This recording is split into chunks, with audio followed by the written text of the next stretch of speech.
We love it raw. Hi, this is We Love It Raw with A.S. Caldero, Chris Corey, The Future, and V-Ness. Please subscribe, listen, share, tag, make people hear this. This is a great show. Thank you guys. We love you. We love it raw!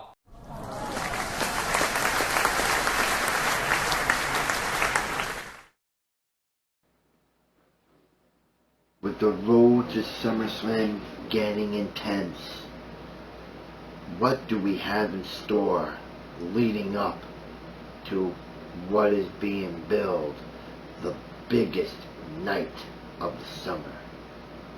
Because that is going to be the last time, ladies and gentlemen, we will see both superstars from Raw and SmackDown in the same building, under the same roof, in the same ring, together. And that will be, what I hope, an epic conclusion and a whole new start to the new era of the WWE. Because make no mistake about it, WrestleMania is huge, but SummerSlam can top WrestleMania. I just hope WWE lives up to that promise and gives the fans what they want. And with that, ladies and gentlemen, I would like to welcome you to the second week of me hosting We Love It Raw. And we're going to start the show with class, style, and sophistication. I'm talking about the boss, Sasha Banks. She's on her way out to a huge ovation, with the crowd chanting, "You deserve it, you deserve it, you deserve it." And it was loud, because make no mistake about it, Sasha Banks has clawed, scratched, and worked her ass off to being what she has become, the best in the business for the women's division. She has revitalized, re-imaged that division 110%. And I have to say, Sasha, thank you for making women's wrestling relevant again. So as Sasha Banks is getting acknowledged from the crowd, she mentions that she has a rematch with Charlotte, the former WWE Women's Champion, at SummerSlam in Brooklyn in just 2.5 weeks. So that prompted Charlotte to make her appearance, and the crowd then got all over Charlotte saying that you tapped out, you tapped out, you tapped out, and Charlotte comes up with the lame excuses, I call it, of saying, that there was a fly, and the crowd wasn't buying it, Sasha wasn't buying it. And then Sasha goes, the only reason why you become who you are because of your father, Ric Flair. And with that statement, then that prompted Y2J to show up, and he talks to the crowd and tells them, quiet, quiet, quiet, and he goes on, and he berates Sasha Banks by calling her a brat. So things are escalating out of control between Sasha, Charlotte, and Jericho, and that prompted Enzo to come out. He does his promo, saying that he's a certified G, bona fide stud, this and that. And then Sasha and Enzo ended up teaming up and berating Jericho and Sasha Banks, but mainly Jericho. And what made that interesting was the fact that all four of these competitors don't like each other when it comes to matches, okay? Enzo doesn't like Jericho, Sasha doesn't like Charlotte, and vice versa. So we ended up with a tag team match. Sasha and Enzo, Jericho and Charlotte. And unfortunately, Jericho and Charlotte ended up winning with the help of the protege Dana Brooke over Sasha and Enzo, but then a cheap attack by Jericho prompted the big man, Big Cass, to come out. So who knows where that's going to end up?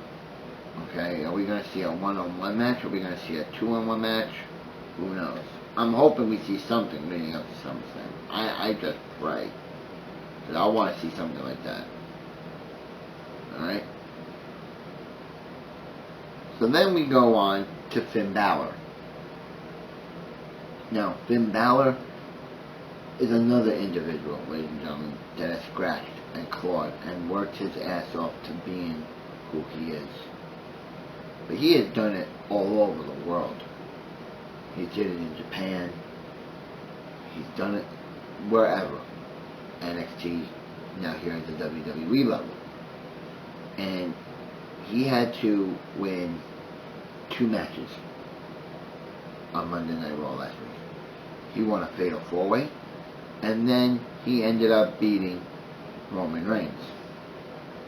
In which then Roman Reigns would acknowledge that he hopes Finn Balor wins the WWE Universal title so that Roman Reigns can fight Finn Balor and take that title.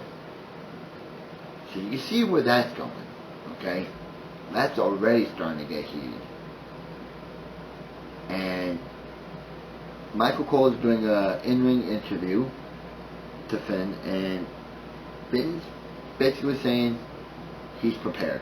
He's mentally and physically ready for the biggest fight of his career, and most importantly, his life. Because he knows that the expectations are going to be high. Because not only is it going to be SummerSlam, it's going to be in New York City.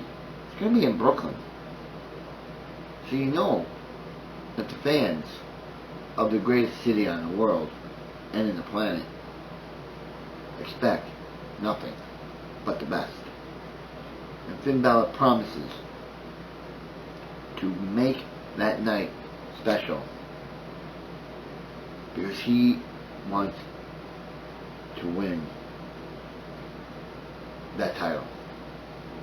He wants to culminate it by becoming the first ever WWE Universal Champion. And he is open to fighting Roman Reigns again with the belt. He's open to it. He has a lot of respect, and vice versa does Roman Reigns to Finn. So he's willing and he's able to do it. But he has to win the title first to make that happen. And I think Finn will do it. He has it. He has the credentials to do it. But if they give it to Seth Rollins, then that's another one I would take as WWE Universal Champion. But for him to fight Roman Reigns for like the 1 millionth time, there's no sense. It's gotten boring. You want to see new. You want to see excitement. You want to see boldness. So that's why Finn Balor has to and must win this Universal Championship and fight Roman Reigns for the belt on Monday night, the night after, in which I will be there. So stay tuned on that night for a spectacular review. And we're then going to close this show out with Brock Lesnar. Now, we all know Brock Lesnar. Guy's a beast. Came in the same time as Randy Orton. 2002, 2003. You're talking 14, 15 years in the making. And Brock just got done with a big UFC fight in which rumor has it, and media reports are saying that he is going to be suspended, but I'm not going to talk about that here because this isn't UFC review, this is Raw review. Okay. So he's in there, Brock Lesnar, with the advocate, Paul Heyman. Now, here's where it gets really, really interesting. Paul Heyman and Brock are saying that Randy Orton is going to be signing his own death wish. And you're stepping into the ring with the nightmare of Suplex City. And they're saying that no RKO, no punt to the head, nothing will take down Brock Lesnar. Brock Lesnar, according to Paul Heyman, is an immovable object, a mountain you cannot climb. He is the best in the world. He is the beast incarnate. He is the nightmare of Suplex City. And make no mistake about it, it is true. But I do believe Randy Orton can slay the beast, just like David did to Goliath. And speaking of slaying of the beast, that's what happened at the end of Monday Night Raw, ladies and gentlemen. Randy Orton, our SmackDown Live roster, invaded the Phillips Arena on Raw and had an RKO out of nowhere, prompting a fast response from security, a quick exit by Randy Orton, and a very irritated Stephanie and Mick Foley. So one can only imagine what's going to happen this Monday night on Raw. We saw what happened on SmackDown. But what's going to happen on Raw? Will there be repercussions on Raw? Stay tuned to find out. We can only imagine what we're in store. On a side note, ladies and gentlemen, there were some side matches, nothing really too big. Jinder Mahal made a surprise return, beating his former protege, his former friend, Heath Slater, getting the last spot on the Monday Night Raw roster. So congratulations to Heath Slater. I mean to Jinder Mahal, not Heath Slater.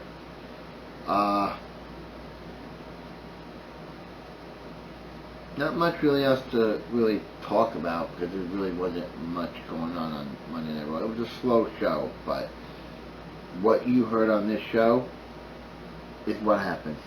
And that's it. I hope you enjoyed it.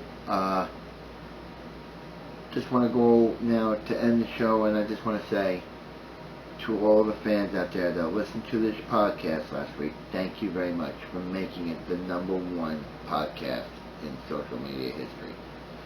Alright, you interacted, you helped me win this week's viewership rating war over Mr. Caldero and the SmackDown Motel podcast. But make no mistake about it, he's putting on a good show. He's doing his part. And I wish him all the best. Mr. Caldero, this is not a competition. We're still good friends. We're still good business partners. If you need me to make an appearance on your podcast, I definitely will. And if you want to make an appearance on my podcast, you're more than welcome to. It's an open invite for anyone who wants to put their input onto my podcast or his podcast. Okay? I'm a fan-friendly show, so I'm open to anything to make this show the best in the world. So if you really want to make your voice heard and you want to give your 2 cents onto We Love It Raw, hit me up on Facebook. I will give you all the details. Send me what you want me to put on the show. And mark my word, you will be part of the show. And I urge everyone out there who made me win this week to help me win this week. And I will get better each and every week. It's going to be fun. It's going to be interesting. It's going to be intense. Let the ride begin. And that's it, ladies and gentlemen. I wish you all a good night. And thank you for listening to the flagship. We love it.